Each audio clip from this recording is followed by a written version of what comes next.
ছেলেকে চিনতে পারবেন না কেন? কি জন্য চিনতে পারছে না? দেহান্তর হয়েছে। তো মৃত্যু মানে দেহান্তর, আমাদের এই দেহের মৃত্যু। ইতিপূর্বে আমার এই ছোট দেহটা নেই, আমরা কেউ কান্না করি? ও আমার এই ছোট দেহটা কোথায় গেল, কোথায় গেল? কেউ কান্না করে না। তো সেজন্য আত্মা এই দেহকে পরিবর্তন করে, ঠিক পোশাক পরিবর্তনের মতো। যখন পোশাক আমরা পরিবর্তন করে চেঞ্জ করছি, ছিঁড়া পোশাকটা ছেড়ে আরেকটা পোশাক নিচ্ছি, কেউ কান্না করে, দুঃখ করে না? নতুন পোশাক পেতে আনন্দ হয়, নতুন পোশাক পরতে আনন্দ হয়, সবাই দুঃখ হয় না। ছেঁড়া পোশাক ছাড়তে বরঞ্চ তাড়াতাড়ি ফেলে দিতে ইচ্ছা করে, তাই না? ঠিক সেই রকম এই দেহ অনিত্য, এই দেহটা বারবার আমরা ত্যাগ করছি। তো এই তত্ত্ব মানুষকে বুঝতে হবে।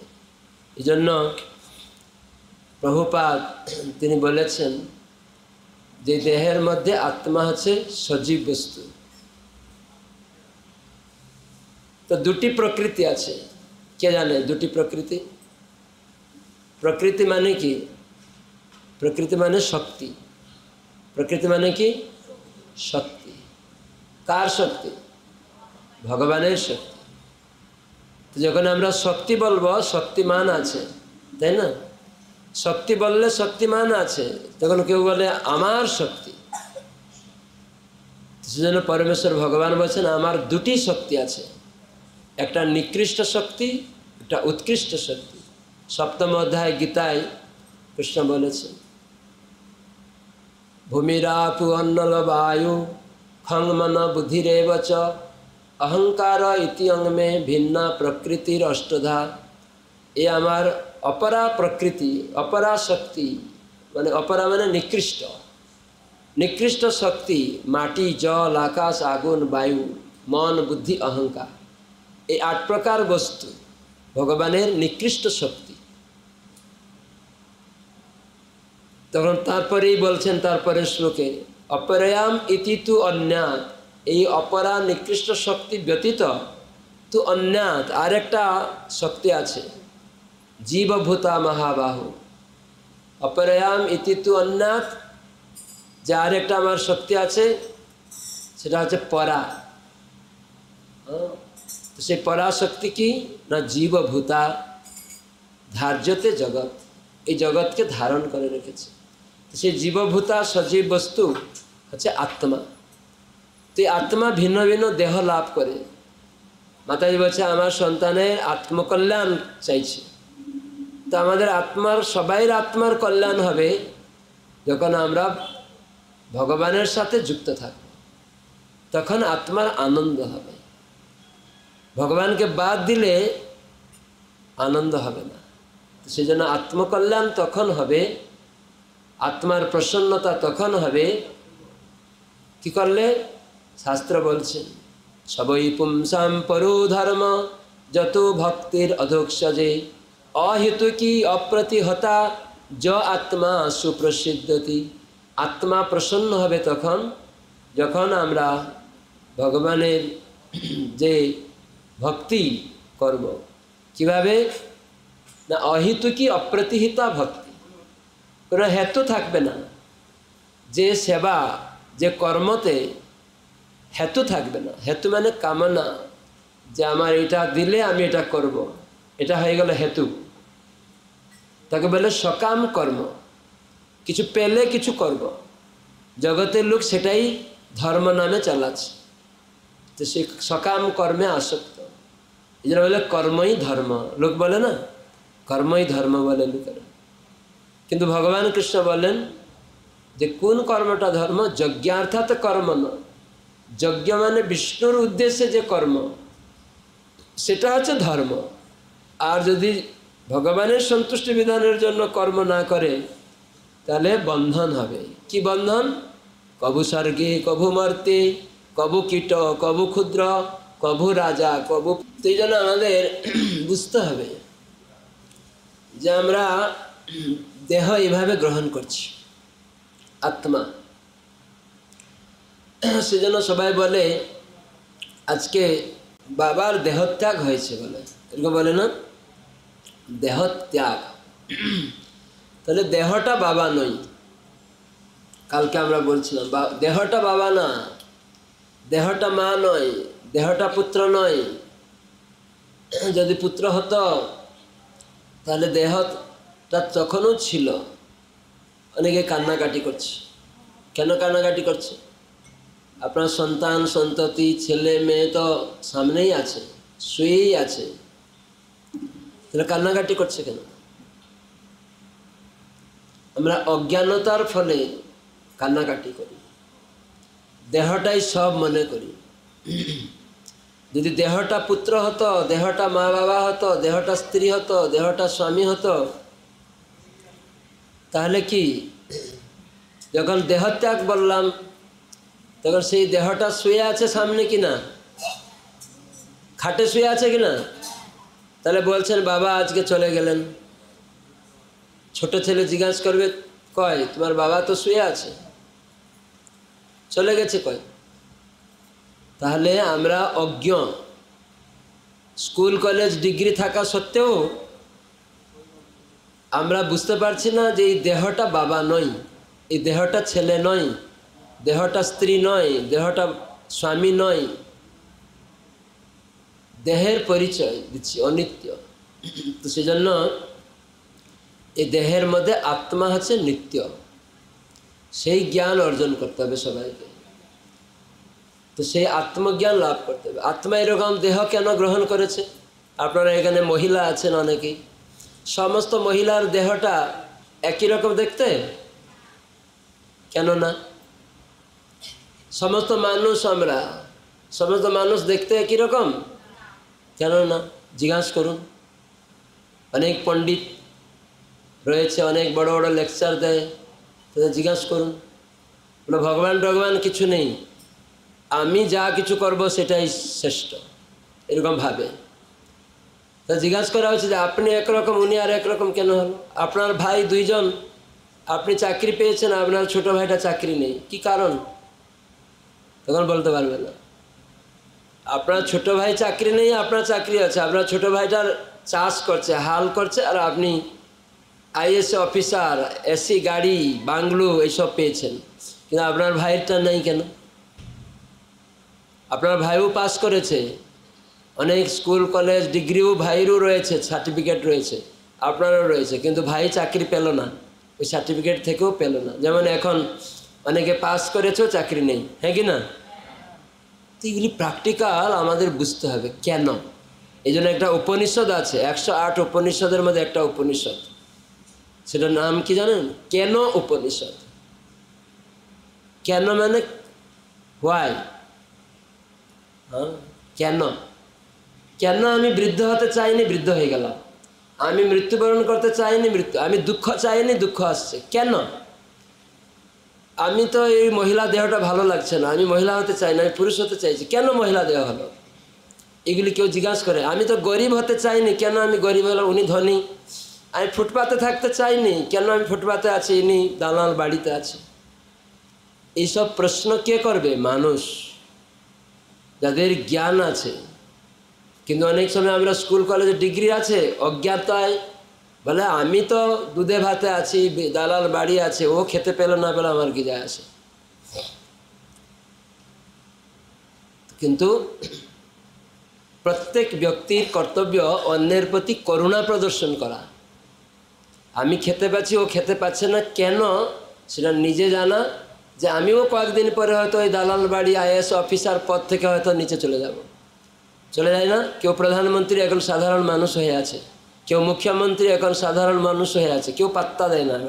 বুদ্ধদেব ভট্টাচার্য মুখ্যমন্ত্রী ছিলেন, মনমোহন সিং প্রধানমন্ত্রী ছিলেন, এখন আছে? নেই। তো সেজন্য আমাদের বোঝা উচিত। এই জন্য শাস্ত্রে বলা হয় কভু স্বর্গে কভু মর্তে, কভু কীট কভু ক্ষুদ্র, কভু রাজা কভু প্রজা, কভু সুখী কভু দুঃখী, কভু দেব কভু দৈত্য, কভু দাস প্রভু। কীভাবে শাস্ত্র প্র্যাকটিক্যাল। কখনো কেউ ধনী লোক গরিব হয়ে যায়, কেউ গরিব লোক ধনী হয়ে যায়। কি কারণ? কহলে আমি তো এই তো ছেলেকে টাকা পয়সা দিয়ে বড় ধনী বানিয়ে দিব, পারবেন? ছেলেকে পড়াশোনা করে এখন আমি বড় আইএএস অফিসার করে দেব, তাহলে তো অনেক ছেলেমেয়েরা আইএএস অফিসার হওয়ার যোগ্য, কিন্তু রাস্তায় পড়ে আছে কয়েক বছর ধরে কলকাতায়, এখনও চাকরি পায় না। আমরা চাইলেও পাবো না। আর কেউ পাস করে না চাকরি পেয়ে যাবে, টাকা পাচ্ছে। এটা কেন? এই প্রশ্ন কেউ করে না। এই জন্য শাস্ত্রে বলে, ভাগবত বলে, শাস্ত্র যে অভ্যর্থ মানে অভ্রান্ত প্র্যাকটিক্যাল বিজ্ঞান বাস্তব জিনিস বলা হয়েছে, সেখানে বলা হয়েছে কর্মনা দৈব নেত্রেণ জন্তুর দেহ উপপতে। জীব তার কর্ম অনুসারেই ভিন্ন ভিন্ন দেহ পায়। উদাহরণ দিলে বুঝতে পারবেন। হাওয়াটা পবিত্র না অপবিত্র? পবিত্র। চাঁপা ফুলের বাগান দিয়ে গেলে কি গন্ধ হবে? ড্রেনের পাশ দিয়ে গেলে কি গন্ধ হবে? একই চাঁপা ফুলের হাওয়ার গন্ধ বয়ে নিয়ে যেতে যেতে ড্রেনের পাশ দিয়ে গেল, হাওয়া নিয়ে যাচ্ছে, একই চাঁপা ফুলের বাগান দিয়ে আসছে সুগন্ধ, একই হাওয়া আবার ওটা বয়ে বয়ে আর একটু দিকে যাচ্ছে, ওখানে ড্রেন মাঝখানে, কি গন্ধ আসবে? কি কারণ?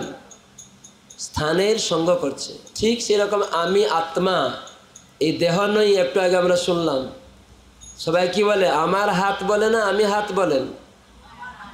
আমি দেহ বলেন না আমার দেহ বলেন? তাহলে আমি কে? জিজ্ঞাসা করেছে কেউ? স্কুল কলেজ ইউনিভার্সিটি প্রধানমন্ত্রী রাষ্ট্রপতি সবাই। তাহলে আমি কে জানে না লোক? আমার দেহ বলে, আমার মাথা বলে, আমার হাত বলে, আমার পা বলে, আমি কে? তো তাহলে এরকম দেহ কেন? এখানে সবাই আলাদা আলাদা দেহ কেন? কেউ সুন্দর কেউ অসুন্দর, কি কারণ? কেউ মুচি কেউ ব্রাহ্মণ কেন? তো এইগুলি ভাগবতে বলা আছে। কারণম, গীতায় কৃষ্ণ বলছে, কারণম গুণসঙ্গ অস্য সদ অসৎ জনি জন্মসু। তাহলে এটা প্র্যাকটিক্যাল বোঝা যাচ্ছে। কি কারণ? না গুণসঙ্গ অস্য। যেমন হাওয়াটা চাঁপা ফুলের সঙ্গ করছে যে জায়গায় চাঁপা ফুলের গন্ধ, সেই হাওয়া একই হাওয়া চাঁপা ফুলের থেকে সরে গিয়ে আরেকটা গুণ সঙ্গ করছে, সেখানে দুর্গন্ধ। ঠিক আত্মা পবিত্র, ভগবান পরম পবিত্র। অর্জুন গীতায় কৃষ্ণ বলেন পরম পবিত্রং পরমং ভবান, আপনি হচ্ছেন পরম ধাম। ধাম শব্দের অর্থ হচ্ছে আশ্রয়। পরম ধাম। বাবা মা ছেলে মেয়েকে আশ্রয় দেয় না? দেয়। কিন্তু সবাইকে আশ্রয় দেয়? সবাইকে দেয় না। এই জন্য কৃষ্ণ আছেন পরম ধাম। পরম মানে সমস্ত কিছুর সকলের আশ্রয়দাতা। দেবদেবীরও, এই যেসব দেবতারা আছে, চন্দ্র সূর্য কালী দুর্গা শিব, এসব দেবতারাও ভগবানের আশ্রয়। ডালপালা এরা সব, কিন্তু ভগবান হচ্ছেন মূল। এই জন্য ভাগবত বলা যে সমাশ্রিত যে পদ পল্লব প্লবম মহৎ পদং পুণ্য যশো মুরারে। মহৎ পদং পদং পদং যত বিপদং নতে সাং ভবাম্বুধির বৎস পদম। এই যে ভব সমুদ্র অতীর্ণ হওয়া খুব কঠিন, কিন্তু যখন ভগবানের চরণে আত্মসমর্পণ কেউ করবে, তো সেখানে এই ভবসমুদ্র উত্তীর্ণ হতে একটা গুষ্পদের মতো হয়ে যাবে। গুষ্পদ জানেন? বাছুর, বাছুর গাভী বাছুর আছে, বাছুরের পায়ের একটা মাটিতে পাটা দিল, ওখানে গর্ত হয়ে যায় না? ওখানে যে জলটা থাকবে ওখানে ডিঙ্গিয়ে যেতে সুবিধা হবে? অতি সহজ। এই জন্য বলছে ভবাম্বুধির বৎস পদম। এই বিশাল সমুদ্র অতিক্রম করা খুবই কঠিন, কিন্তু ভগবানের আশ্রয়ে যখন কেউ যায়, তো সেখানে বৎস পদম, এটা বাছুরের পায়ের মতো হয়ে যাবে সেই জায়গাটা। ওই নদীকে পেরোতে আর কষ্ট হবে না। কিন্তু এই পদং পদং যত বিপদং, প্রতি পদে পদে বিপদ আছে এই জগতে, এটা সাধুরা জানে, বাইরের লোক বুঝতে পারে না। তাহলে আমি সুখে আছি, সাধুরা জানে আমরা এই জড়জগতে কেউ সুখে নাই। বাইরের লোক কী করে? সুন্দর স্ত্রী আছে, মনে করে আমি সুখে আছি, টাকা পয়সা আছে, গাড়ি বাড়ি আছে, মনে করছে সুখে, কিন্তু বুকে হাত দিয়ে বলতে পারে না সে সুখে আছে। শুধু বাহ্যিক দেখায় আমি সুখে আছি। এই জড়জগতে কেউ সুখে নেই। দেখে জেলখানা বলা হয়েছে, যিনি তৈরি করেছেন তিনি বলেছেন এটা দুঃখের আলয়। দুঃখের আলয় সুখ কোথা থেকে আসবে? দুঃখের আলয়ে তো দুঃখই আছে, বেশ্যালয়ে বেশ্যা আছে, বিদ্যালয়ে বিদ্যা আছে, মদিরালয়ে মদিরা আছে, দুঃখালয়ে কি আছে? দুঃখ আছে। তা আপনি কি করে সুন্দর স্ত্রী, টাকা পয়সা, গাড়ি বাড়ি বানিয়ে সুখী হয়ে যাবেন? এটা অজ্ঞান, মানে অন্ধকারে আছে, যেটা বুঝতে পারে না। সারাটা জীবন জন্ম থেকেই দুঃখ, মায়ের গর্ভ থেকেই দুঃখ, তারপরে জন্ম হয়ে গেল তখন কান্না করছে, পোকা কামড়াচ্ছে, মা বুঝতে পারছে না, চেঁচাচ্ছে, ভাবছে মনে হয় খিদা লেগেছে, স্তন দান করছে মা, তবুও কান্না বন্ধ হচ্ছে না। ভিতরে কোথায় পোকা কামড়াচ্ছে বাচ্চা তো বলতে পারে না। তার মানে জন্ম গর্ভ থেকেই দুঃখ। কোথায় ভিতরে হাওয়া ছাড়া এয়ার টাইট ব্যাগ মায়ের গর্ভটা, সেখানে কি আছে? রক্ত মাংস বীর্য কফ পিত্ত বায়ু গঠিত এই পেটের মধ্যে মল মূত্র সব আছে, তাকে জড়িয়ে থাকে বাচ্চাটা। আর হ্যাট মুট হয়ে মাথাটা নিচের দিকে, উপর থেকে পাটা এরকম হয়ে আছে, আর সেখানে মলমূত্র রয়েছে। আর মা যখন গর্ভে সন্তান থাকে লঙ্কা খাবে, আপনারা যখন রান্না করতে গিয়ে লঙ্কা আর ভাঙেন, হাতটা জ্বালা করে না, করে না? তাহলে আপনি লঙ্কা খেলেন, বাচ্চা নরম শিশু শরীরে লাগলে জ্বালা করবে না? দেখবেন গর্ভে মা জানতে পারে বাচ্চা কীভাবে নড়বড় করছে, ছটপট করছে, কেন ওখানে হাওয়া নেই, এয়ার টাইট ব্যাগ। ভাগবত এরকম প্রমাণ দিচ্ছেন, কি সুন্দর, কীরকম অবস্থান আমাদের দেহতে, এই মায়ের গর্ভে একটা শিশু। কিন্তু ওই আত্মা থাকে বলে ওখানে বাড়ে। যখন আত্মা ভগবানের অংশ ও চলে যাবে, তখন মায়ের গর্ভে আর বাড়ছে না, তখন বলে মৃত প্রসব করছে, মৃত শরীর। বড় হয়েছে কিন্তু আবার প্রসব করলো, কান্না করলো, আবার আত্মা চলে গেল। মা বাবা রেখে দেয় না, সন্তানকে রেখে দেয়? কেন রাখে না? আমার সন্তান দেখছেন, হাসি করছেন, মিষ্টি খাওয়াচ্ছেন, তখন কান্না বন্ধ হয়ে গেছে, তখন নিজেই কান্না করছে। ডাক্তার বলছে ড্যাড। তোমরা কিসের ড্যাড? দেহের মৃত্যু হয়েছে, তার মানে আত্মা দেহান্তর করেছে। যেটা সজীব বস্তু ছিল ভগবানের অংশ, ও পালিয়ে গেছে। তাই জন্য এই দেহটা আর পুত্র নয়। আমার পুত্র করছিলাম, এখন বলছে পুত্র আজ চলে গেল।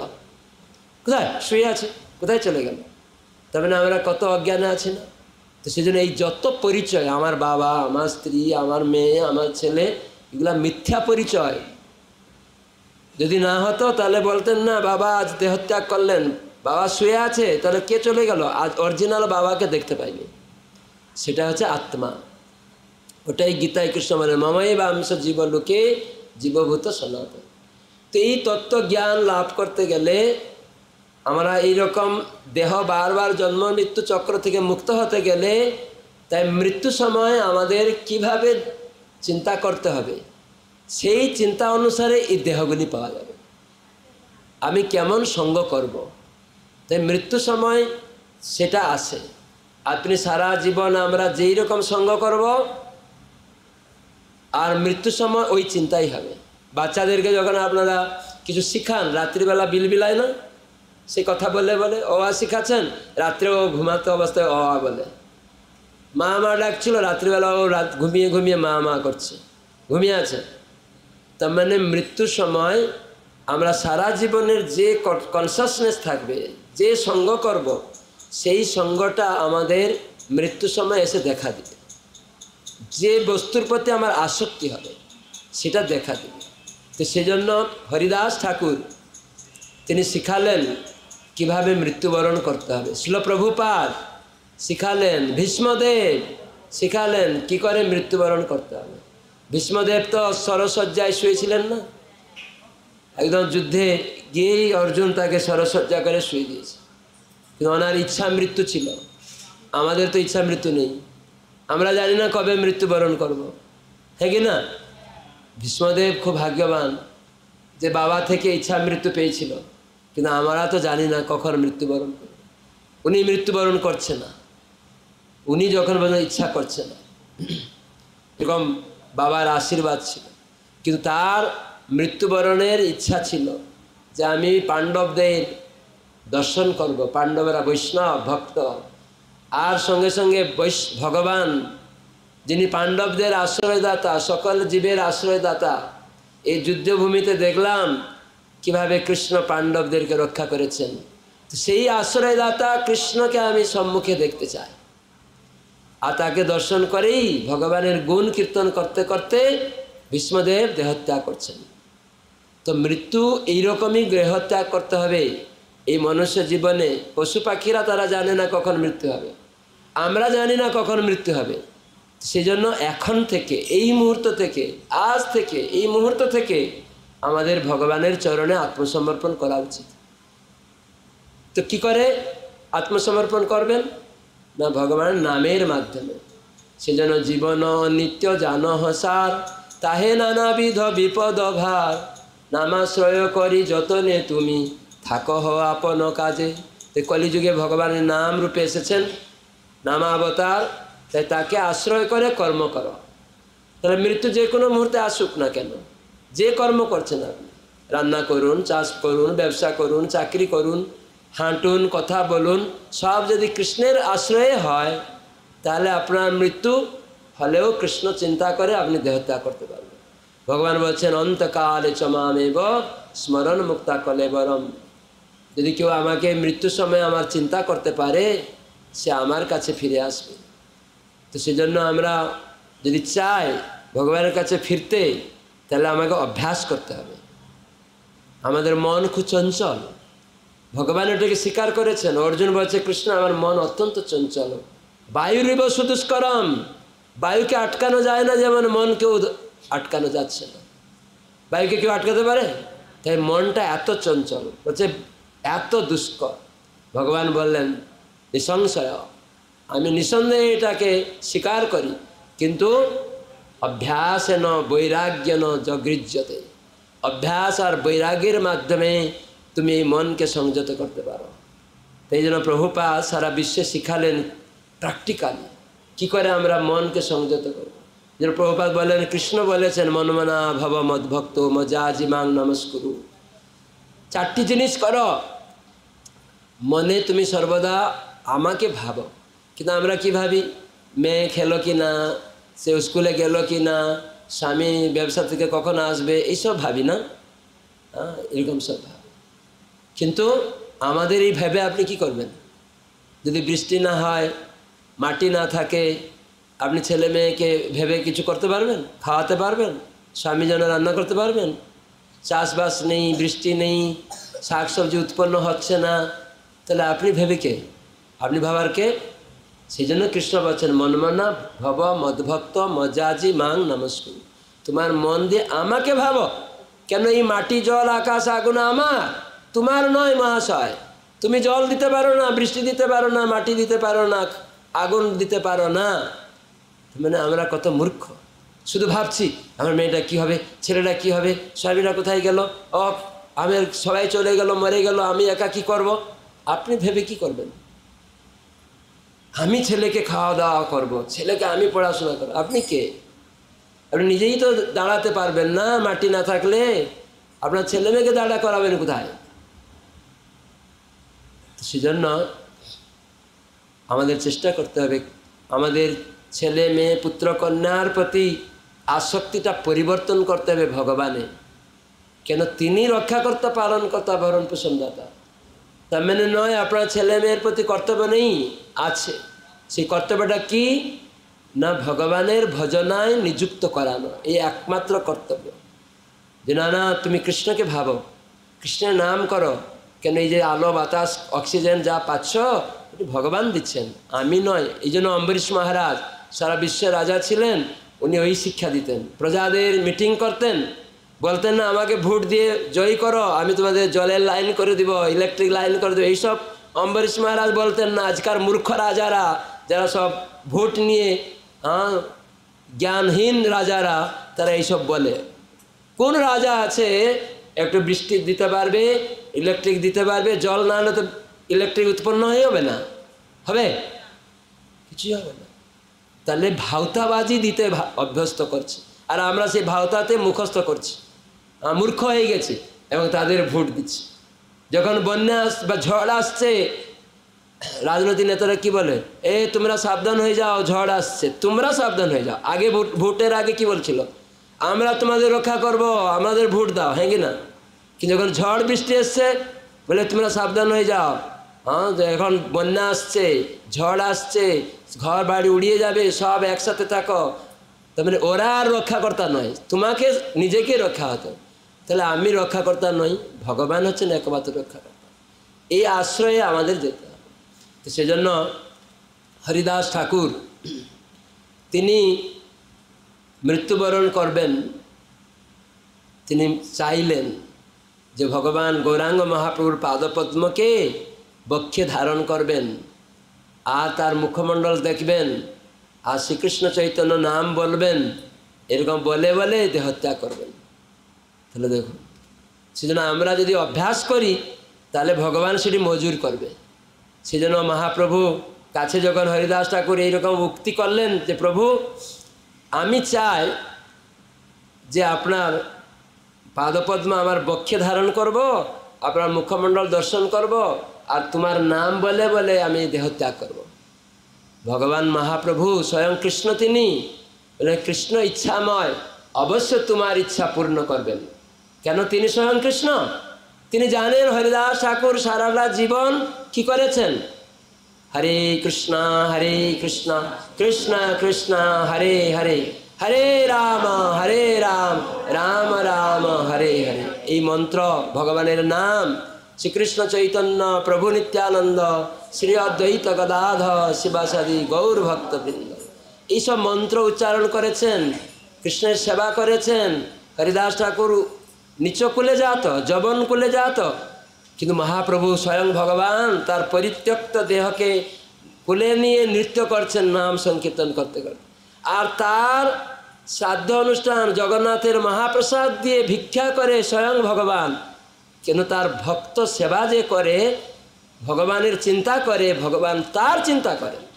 আমরা হচ্ছে আমি চিন্তা করে এই সব কিছু করে ফেলো না, আমরা ভগবানের চিন্তা করব।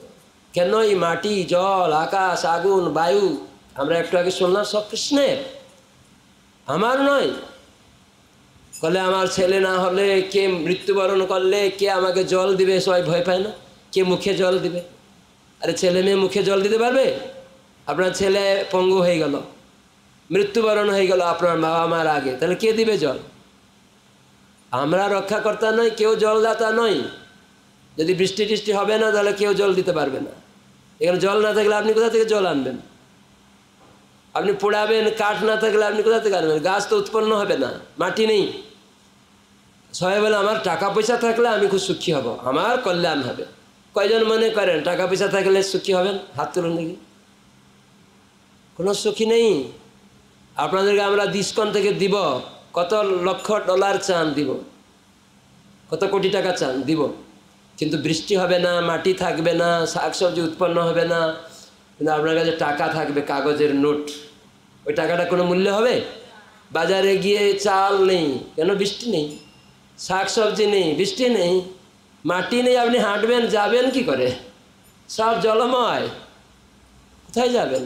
কোটি কোটি টাকা ডলার নিয়ে ব্যাগে ঘুরছেন, চাল দাও চাল দাও, সব দোকানগুলি শূন্য। কেন? চাষবাস হচ্ছে না। নরেন্দ্র মোদী টাকা যখন কি করলেন, বন্ধক ব্যান্ড করে দিলেন, সেই কাগজ টাকাগুলি এখনও আছে। বাজারে গিয়ে কেনা যাবে কিছু? মূল্য নেই। এটা মূর্খামি। মনে করলে আমার টাকা থাকলে আমি সুখী হব। টাকাটা লক্ষ্মী নারায়ণের, তো সেজন্য যদি আপনার কাছে আছে, ওটা নারায়ণের সেবার জন্য, আমার ভোগের জন্য নয়। অনেকে কৃপণতা করে, একটু কিছু করতে চায় না, ভগবানের সেবা করতে চায় না। যদি বলা হয় একটু প্রসাদ বিতরণ করুন, রান্না করে ভোগ লাগবে, জনসমাজের কল্যাণ আপনি বলছেন, দরিদ্র সেবা করতে চাইছেন, মুখে বলে, যখন তাকে দায়িত্ব দেওয়া হয় তখন পালিয়ে যায়, কেটে পড়ে।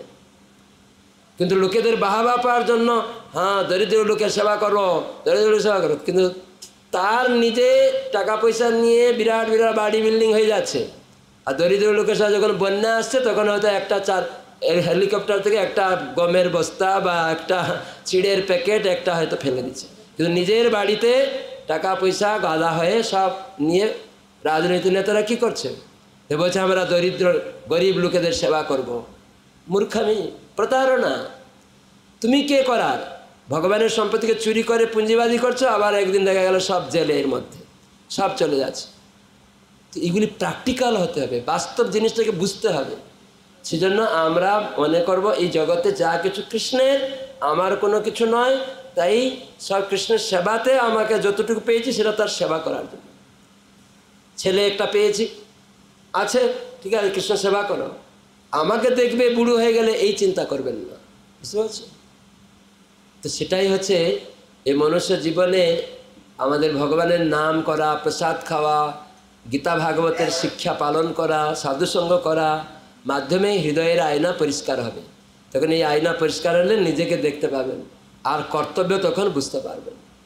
কয়জন মুখটাকে দেখতে পারেন এখানে? নিজের মুখ দেখতে পারো? তোমাকে জিজ্ঞাসা করছি, এই যে বাচ্চা বসে আছে, নিজের মুখ দেখতে পারো? দেখতে পারো না, তাহলে নিজের মুখ দেখতে পারো না। নিজের চোখ কাছেই আছে, নিজের মুখ দেখতে পারো। তাহলে আমি সব দেখতে পারবো, আমি সব জানতা, এই বলাটা অহংকার না? নিজের মুখটা দেখতে পারে না, তাহলে আমি সব জানি, সব দেখে ফেলবো, এটা কত গাধার কথা না, মূর্খের কথা।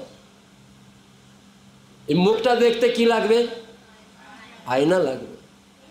আয়না ময়লা থাকলে দেখা যাবে? দেখা যাবে না। তাহলে আমার এই চোখের কি সার্থকতা আছে? ময়লা থাকলে আয়নাও দেখা যাবে না, পরিষ্কার করলে দেখা যাবে? লাইট না থাকলে? তাহলে অত কিছু তো, মানে কত জিনিস লাগে আমার নিজের মুখটাকে দেখতে। আয়নায় নিজের মুখ দেখা যাবে, ময়লা থাকলে দেখা যাবে না, আবার ময়লা পরিষ্কার হলে দেখা যাবে না, লাইট না থাকলে দেখা যাবে।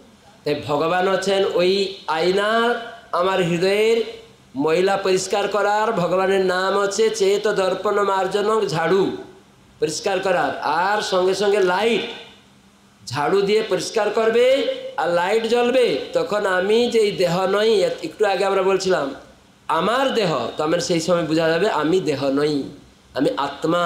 তো আত্মা আছে পরমাত্মা, ভগবানের অংশ। অংশের কর্তব্য ভগবানের সেবায় যুক্ত হওয়া। কি সেবা? না আমার এই যে হাত পা চোখ কান সব আছে, এই দেহ দিয়ে চাষ করব কৃষ্ণের জন্য, রান্না করব ভগবানের নিবেদিত প্রসাদ খাওয়ার জন্য, ফুল গাছ লাগাবো ভগবানের মালা গেঁথে দেওয়ার জন্য, এবং সেই ফুলের আঘ্রাণ চরণে সেটি গ্রহণ করব নাক দিয়ে, ভগবানের কথা শুনবো এই কান দিয়ে, পা দিয়ে মন্দিরে যাব, যেখানে হরি কথা আছে সেখানে যাব, যেখানে জিন্দাবাদ হচ্ছে আর সিনেমা আর্টিস্টরা গান গাইছে, যেখানে রাজনীতি নেতারা কচকচানি লেকচার দিচ্ছে, সেখানে পা নয়, সেখানে দেখার জন্য নয়, সিনেমা আর্টিস্টদের গান শোনার জন্য নয়, এই কানটা ভগবানের কথা শোনার জন্য। আর না হলে বিলে বথ, অযথা গর্ত। সাপ গর্তে হাত দিলে কি হবে? সাপ করে ছুবল মেরে দেবে, মৃত্যু। তার মানে বারবার জন্ম মৃত্যু চক্রে যাবেন। রাজনৈতিক কথা গিয়ে শুনলেন কান দিয়ে, অন্য একটা লোক দেখছে এই বেটা ওই দলের কথা শুনছে, এই তুমি ওই দলে গেছ আমাদের দল থেকে, শুট করে দেবে।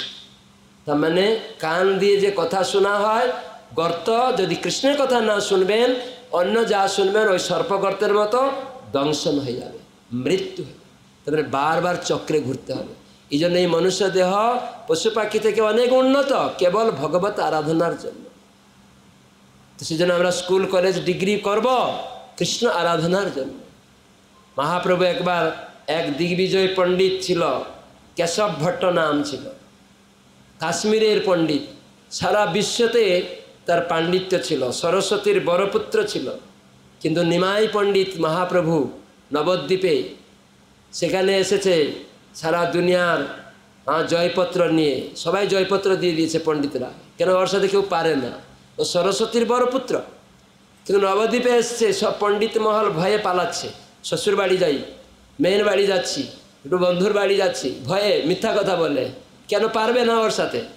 অথচ নবদ্বীপ পণ্ডিত মহলের তখন ছিল খুব নাম করা, কিন্তু ওর কথা শুনেই সবাই কেটে পড়ছে।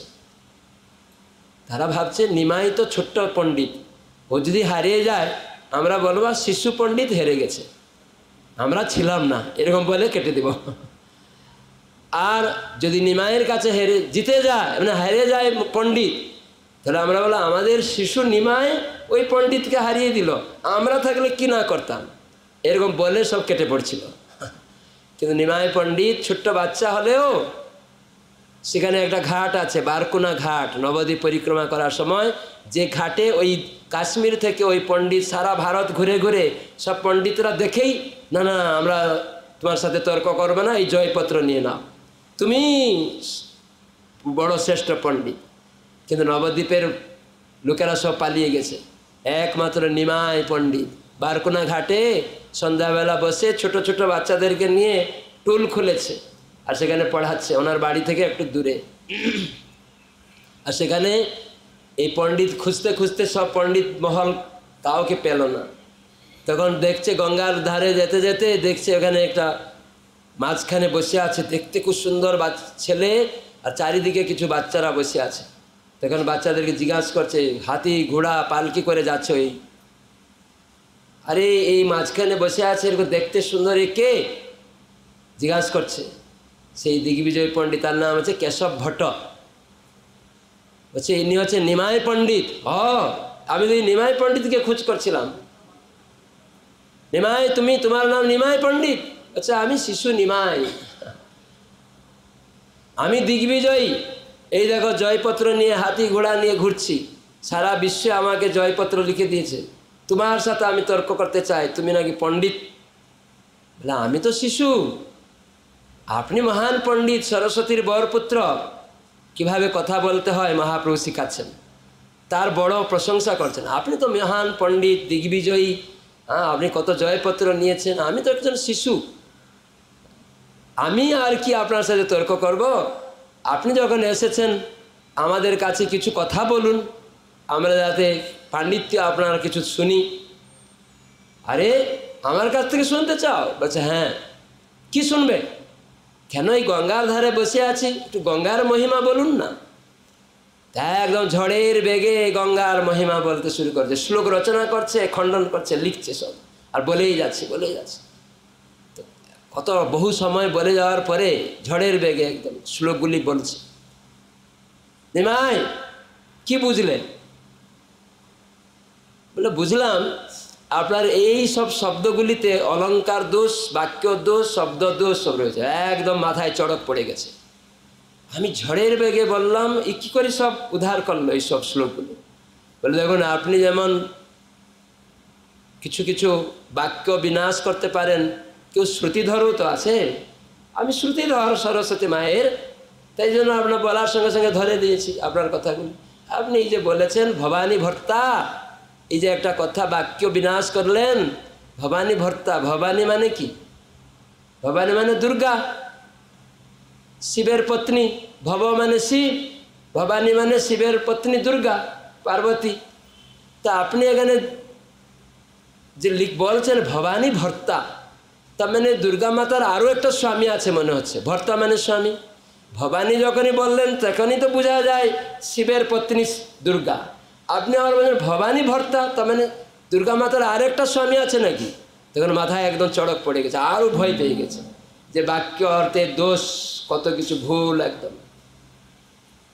তখন মহাপ্রভু বুঝতে পারছে ও লজ্জা পাচ্ছে, তখন সেই সব শিশুরা হাসা শুরু করে দিয়েছে। এই হাসবে না কেউ, আজ রাত হয়ে গেছে পণ্ডিত মহাশয়, আপনি বিশ্রাম করুন, আমাদের এই প্রশ্নের উত্তরগুলি কালকে আপনি খণ্ডন করবেন। তার মানে অপমানিত করতে চাইছে না মহাপ্রভু। পণ্ডিত মানে এইরকমই, সে অপমান করাচ্ছেন না। মহাপ্রভু কীভাবে মর্যাদা প্রদান করছেন শ্রেষ্ঠ ব্যক্তিকে। তো সেই পণ্ডিত একদম লজ্জিত হয়ে গিয়ে বিশ্রাম করছে, রাত্রে আর ঘুমাতে পারে না, সরস্বতীর প্রার্থনা করছে। মা সরস্বতী এসেছেন, বলছে কেশব তুমি যার কাছে পরাস্ত হয়েছ সেটা তোমার পরাস্ত নয়, সে কে জানো? সে আমার আরাধ্য প্রভু স্বয়ং ভগবান কৃষ্ণ, সে গৌরাঙ্গ রূপে এসেছে। নিমাই পণ্ডিত, শিশু পণ্ডিত হলেও সে স্বয়ং ভগবান, তার কাছে হারা কিছু নাই। আরে আমি তার সামনে যেতে পারি নাকি? তার পিছনে আমি ছিলাম, তাই তুমি পরাজিত করেছো, সব ভুলভাল হয়ে গেছে তোমার। তখন কেশব ভট্ট একদম বুঝতে পেরেছে, ও এই নিমাই পণ্ডিত সাধারণ শিশু নয়, স্বয়ং ভগবান রাধাকৃষ্ণ মিলিত তনু গৌরাঙ্গ রূপে এসেছে। সরস্বতী থেকে জানতে পেরে তারপর দিন ভোরে গিয়ে একদম সাষ্টাঙ্গ প্রণাম। মহাপ্রভু যে আরে এই কী করছো, আপনি বড় পণ্ডিত, মানে কীভাবে মহাপ্রভু তাকে আরও সাজা দিচ্ছে, আপনি বড় শ্রেষ্ঠ পণ্ডিত, সারা বিশ্বের জয়পত্র নিয়েছেন, আমি একটা শিশু পণ্ডিত, আমাকে কেন প্রণাম করছেন মহাশয়, আমি যোগ্য নয়? না না, আপনি হচ্ছেন আসল পণ্ডিত। সেজন্য ভগবান কাছ থেকে সব কিছু জ্ঞান আছে, সমস্ত সম্পত্তি আছে, এই জন্য তাকে বলা হয় ভগবান। ভগবানের ঐশ্বর্য, বান মানে যার কাছে সব কিছু আছে, কি না সমস্ত সম্পত্তি, সমস্ত জ্ঞান, সমস্ত বল, সমস্ত বৈরাগ্য, এইভাবে যার মধ্যে সমস্ত সৌন্দর্য। আমরা ছিটে ফুটে একটু সৌন্দর্য পেয়ে গিয়ে মনে অহংকার করছি, একটু টাকা পয়সা 2 পয়সা পেয়ে গিয়েই একদম বিরাট অহংকার করছে, একটু পাণ্ডিত্য হয়ে কত অহংকার করছে, ওই তো পাণ্ডিত্য সারা বিশ্বের পণ্ডিত, একদম চুনে পুটি, কিছুই নেই। কেন? সমস্ত জ্ঞানের উৎস ভগবান। তাই আমরা পড়াশোনা করছি, রূপের অহংকার করবে না, একটা রোগ ভগবান দেবে, কালো হয়ে যাবে, ক্যান্সার এসে সব শেষ, নো অ্যান্সার। এই জন্য আমার ভিক্ষা সকলের কাছে যে ভগবান হচ্ছেন একমাত্র উৎস, সব কিছুর আরাধ্য, আরাধ্য ভগবান ব্রজেশ তনয় তদ্ধাম বৃন্দাবনম। তার গৃহ হচ্ছে বৃন্দাবন, তিনি হচ্ছেন আরাধ্য, সেই ভগবান হচ্ছেন কৃষ্ণ, নন্দ মহারাজের পুত্র। তিনি গৌরাঙ্গ রূপে এই কলিযুগে এসেছেন, আর এসে কৃষ্ণকে দিলেন। হরে কৃষ্ণ কৃষ্ণ কৃষ্ণ হরে হরে, হরে রাম রাম রাম হরে। এই কৃষ্ণ নাম বর্ণনা করলেন জগৎবাসীর কাছে হৃদয়ের আয়না পরিষ্কার করার জন্য। যখন আমরা এই নাম আশ্রয় করব, যত্নের সহিত কর্ম সম্পাদন করব কৃষ্ণের উদ্দেশ্যে, হৃদয়ের আয়না পরিষ্কার হবে। প্রসাদ সেবা করলে হৃদয়ের আয়না পরিষ্কার হবে। তখন জানবেন যে আমি দাস, আমি চাকর, আমি মালিক নয়, আমি জ্ঞানী নয়, আমি সুন্দর সুন্দরী নয়, আমি তার দাস। সেই পরমেশ্বর ভগবান থেকে একটু ছিটে ফোটা টাকা পেয়েছিলাম, ঐশ্বর্য একটু আছে, এটা নিয়ে অহংকার করছে, এটাও ভগবানের। তো এই বাড়িটা দেখে ভগবানকে জ্ঞান করতে হবে না, এটা বাড়িটা ভগবানের, এই মাটিটা ভগবানের, এই জল খেতে খেতে স্বাদ, সেটাও ভগবান, সেটা গ্রহণ করতে। কেন? ভগবানের শক্তি সেখানে আছে। একটু আগে আমরা শুনলাম না, নিকৃষ্ট শক্তি আর উৎকৃষ্ট শক্তি। সেটা প্রত্যেক জীব দেহের মধ্যে আত্মা আছে, ভগবানের আমার উৎকৃষ্ট শক্তি। আত্মা না থাকলে এর মূল্য নেই। প্রধানমন্ত্রী হোক, রাষ্ট্রপতি হোক। একবার একটা প্রধানমন্ত্রী একটা দেশে যাচ্ছিল সভা করতে চাকর সেক্রেটারিকে নিয়ে, হঠাৎ করে বিরাট একটা অ্যাক্সিডেন্ট হয়ে গেল, আর প্রধানমন্ত্রী স্পট ডেড, মৃত্যু। চাকর আর সেক্রেটারি ছটপট ছটপট করছে। আপনারা বলুন কাকে হসপিটালে নিয়ে যাবেন? মাতাজি বলুন কাকে হসপিটালে নিয়ে যাবেন? হ্যাঁ, যে ছটপট ছটপট করছে। কেন প্রধানমন্ত্রীকে নিয়ে যাবে না? এত নামজাদা প্রধানমন্ত্রী, কেন?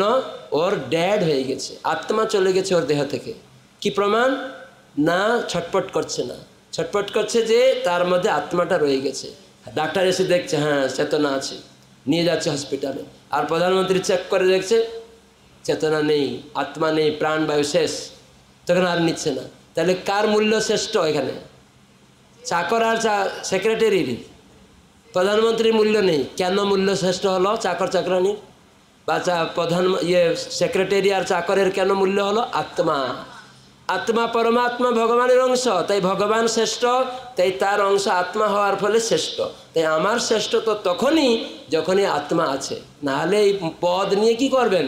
সুন্দরী রূপ ধারণ করে কি হবে? টাকা পয়সা নিয়ে কি হবে? সব মূর্খ। আমরা জানি না, এটা নিয়ে অহংকার করছি। সেজন্য আমার প্রার্থনা আপনাদের চরণে, হরিনাম জপ কীর্তনে অংশগ্রহণ করুন, চেষ্টা করুন মাঝে মাঝে কোথায় প্রসাদ পাওয়া যায়। আর নিজের বাড়িতে মাঝে মাঝে ডেকে, না আমার বাড়িতে একটু রন্ধন করে ভক্তদের দ্বারা ভোগ লাগিয়ে প্রসাদ খাবো। আর অভ্যাস করব আমিও নিজে রন্ধন করে ভোগ লাগাবার জন্য। তাই জন্য মাঝে মাঝে আমি আমিষ খাচ্ছিলাম, কমাবো না। আমিষটা তো ভগবান খায় না, ওটা তো রক্ত মাংস বীর্য কপ পিত্ত বায়ু দ্বারা গঠিত। এটা সব মানুষ মারা গেলে দেহত্যাগ হলে সব বলে। আর ওই একটা ছাগল গরু মুরগি মাছ, এটাও তো একটা সব, আত্মা নেই, মরা। আর আমি সেটা খাচ্ছি, ছি ছি ছি ছি। সেই জ্ঞান এখন নেই মানুষের। সবকে কিনে নিয়ে আসছে বাজার থেকে, ফ্রিজে রেখে নিজে খাচ্ছে। যে সবগুলি আমরা ফেলে দেই, শ্মশানে পুড়িয়ে দেই, আর সেটা আজ মানুষ জ্ঞানী বলে পরিচিত হচ্ছে। তো কত নিচে চলে গেছে। তাই হসপিটালে 99.9% হসপিটালে রুগী। কেন? মৎস্য মাংস ভুজি, এই জন্য রুগী হসপিটালে। খোঁজ করুন কি হসপিটালে। তো সেজন্য সাবধান। এই মনুষ্য দেহকে ভগবান কি আহার্য বস্তু দিয়েছেন? পত্রং পুষ্পং ফলম নিবেদন করে, এমনি খেলেও পাপ। জীব হত্যা, চুরি করা, শাকসবজিও খেতে পারেন না যদি ভগবানকে নিবেদন না করা হবে। তো আজকে আমাদের মাতাজি, কি মাতাজি নাম, সুদীপা মাতাজি আজকে এখানে বৈষ্ণব সেবার আয়োজন করেছেন। ভগবান রান্না হয়েছে, ভগবানের নিবেদন হয়ে গেল, এখন একটু কীর্তন হবে। আর আমরা শুনলাম আত্মতত্ত্ব জ্ঞান গীতা ভাগবত থেকে, যে জ্ঞান স্বয়ং কৃষ্ণ প্রদান করেছেন, আর যে শিক্ষা প্রভুপাদ সারা বিশ্ববাসীকে এই জ্ঞানটাকে আমাদেরকে ধরিয়ে দিয়েছেন।